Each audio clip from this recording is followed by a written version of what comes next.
Now, the rest of the story. In the business of news analysis, we can't possibly be experts on all of the subjects we're called upon to expert, so we learn to call on individuals who have a better-than-average batting average in the several disciplines. The next time I have an important question on the topic of mental illness, I'm going to ask Marie Balter. Marie is the chief operating officer at Danvers State Hospital in Boston. She handles public relations for that institution. She trains mental health workers. She recruits volunteers. She assists in fundraising and finding the grants. She labors relentlessly to improve patient conditions. And she's turning that facility around, I'm told. Credentials, the ultimate. Marie has a degree in psychology from Salem State College, a master's from Harvard in administration, planning, and public policy.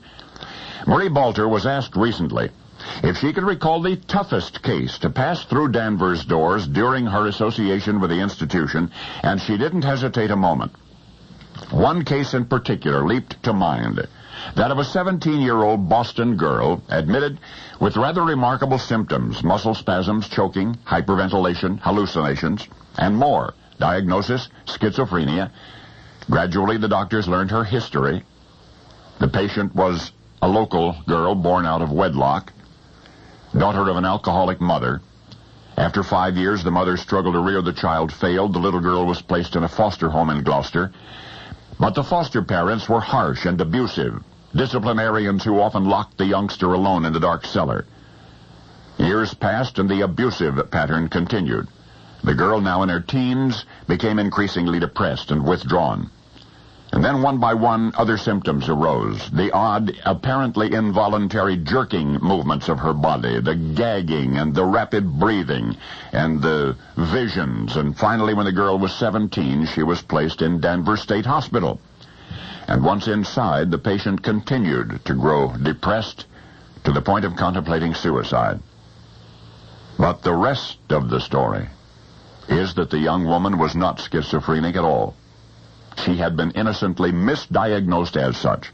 In fact, she had nothing more severe than so-called panic disorder. And yet, by the time that was discovered, there were many years of damage to be undone.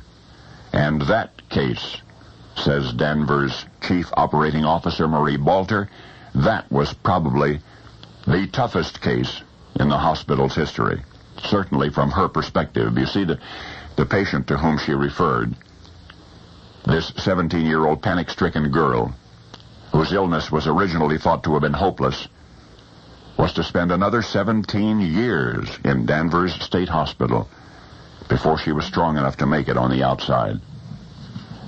And as I have implied, Marie Balter has a special interest in this case because she, Marie, the mental health expert now with the Harvard degree,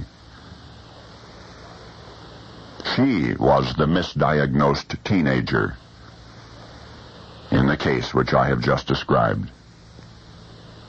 Yes, I do mean to say, Marie Balter is now running the same hospital where she had been a patient for 17 years.